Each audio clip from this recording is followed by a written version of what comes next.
All right, the bigger artist, A Boogie's debut album. It dropped. I listened. Let's review. Let's discuss.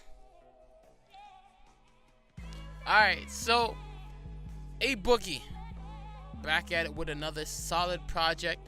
I heard about A Boogie. I think like not this summer that just passed, but 2016 summer, and he was dope. He was a dope artist. The moment I heard his stuff, I was instantly a fan.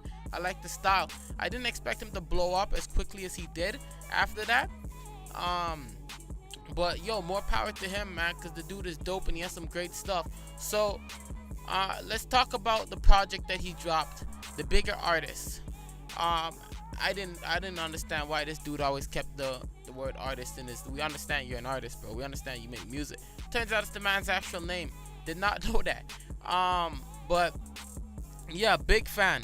First of all, I'm gonna switch it up a little bit. I'm gonna talk about the songs I liked in this album. To be honest, it would be easier to talk about the songs I did not like on this album. Even when I give you my notable tracks, I'm purposely leaving a couple tracks out. Cause I'm like, yeah, I like that. I didn't super like it. There was no tracks like, yo, I didn't like that. I didn't like that.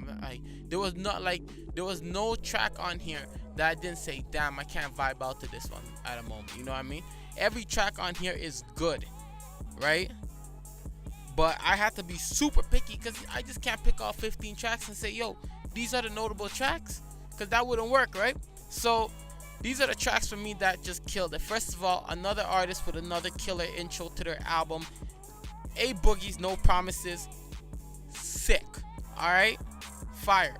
Alright, Undefeated with 21, that was also fire. Drowning with Kodak, fire. And I know we've heard a couple of these tracks. Well, the Drowning part we've heard like 6 months ago, but even now when you still play it, it still has that effect where it's like, damn, I could bump my head to this, down, put this on some speakers, and this shit shuts down the whole room. Alright. Say A. I had to open up to this. When I first heard it, I didn't like it.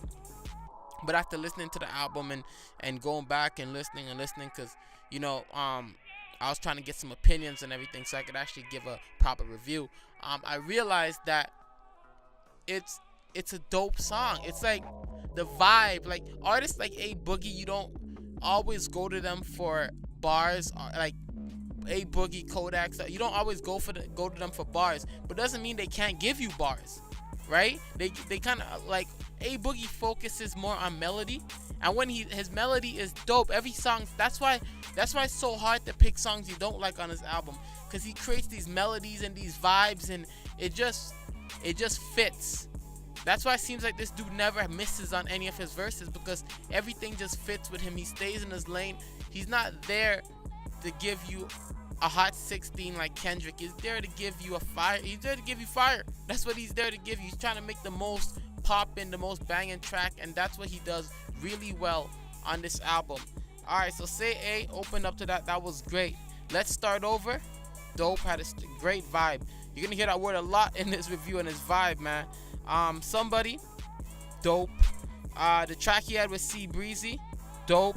Beast Mode, dope, with PNB Rock. That was dope. That came out a couple weeks ago. But nevertheless, great track. What is this? Stalking You? Awesome. I like it. So those are the 9 tracks that I decided to put on here. 9 of them. Alright. I could have went as far as 12, 13 if I wanted to, but I decided to hold it at 9. And I gave this album, this is the rankings that I gave it. I gave this album a 8.5 out of 10. Now, I was at an 8. I was giving it an 8 at first, but I decided to give it a 0.5 because it was so balanced. Alright, it was a balanced piece of work. One thing I can say is, because we heard Drowning drop 6 months ago, and it kind of wore off. It's the same way I look at Love Is Rage's EXO Tour Life.